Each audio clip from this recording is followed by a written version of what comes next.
Chairman of the St. Kitts Nevis Labour Party, Dr. Terence Drew, says he has compelling evidence that would support his case brought against Member of Parliament Eugene Hamilton on allegations of bribery and cheating in the 2020 elections. In responding to the decision by the Director of Public Prosecution, Balston Graham, Dr. Drew said all the QCs he consulted with agreed he had a strong case. One such evidence, he said, was a video which was presented to the DPP, Balston Graham, but instead Mr. Graham discontinued the matter in court. Number of cases that can be brought because my election petition had a number of grounds. The first ground that I brought in this one is one not just based on bribery but treating, where you use almost, and I would not speak to my evidence as yet, but you can use to induce material things and otherwise to induce people. Tell them, look, I want you to vote for me. If you want this, you have to vote for me.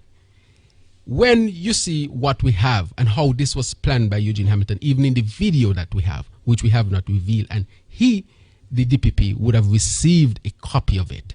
I want people to know that I had never seen that before. Even when my QCs who reviewed it before the case was put forward, they said they cannot believe that a politician would do something like that.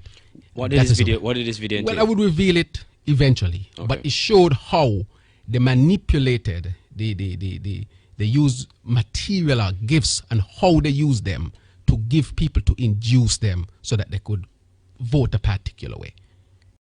The DPP said Monday that the matter did not stand any chance of succeeding in court.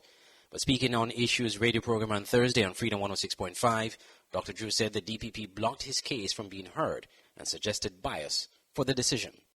That great consideration was given. The evidence was looked at, seasoned people who had put it together and said, look, this is really grounds to really deal with the situation with what took place.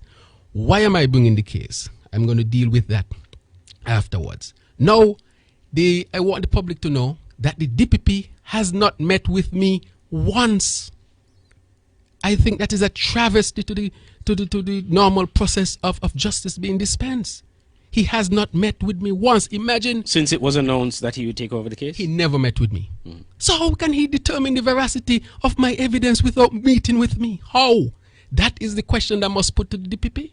Asked what his next recourse would be, Dr. Drew said they are looking at several options. That we must understand. This has already delayed the time. That is why somebody said the time, because you want to get these things done quickly. They are hoping that they would be delayed and so the political currency would be lost. That is part of it. But I'm not only looking at the last election, Andre.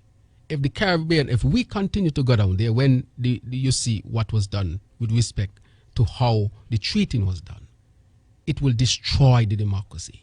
Dr. Drew said he has not received any formal response from the DPP to date.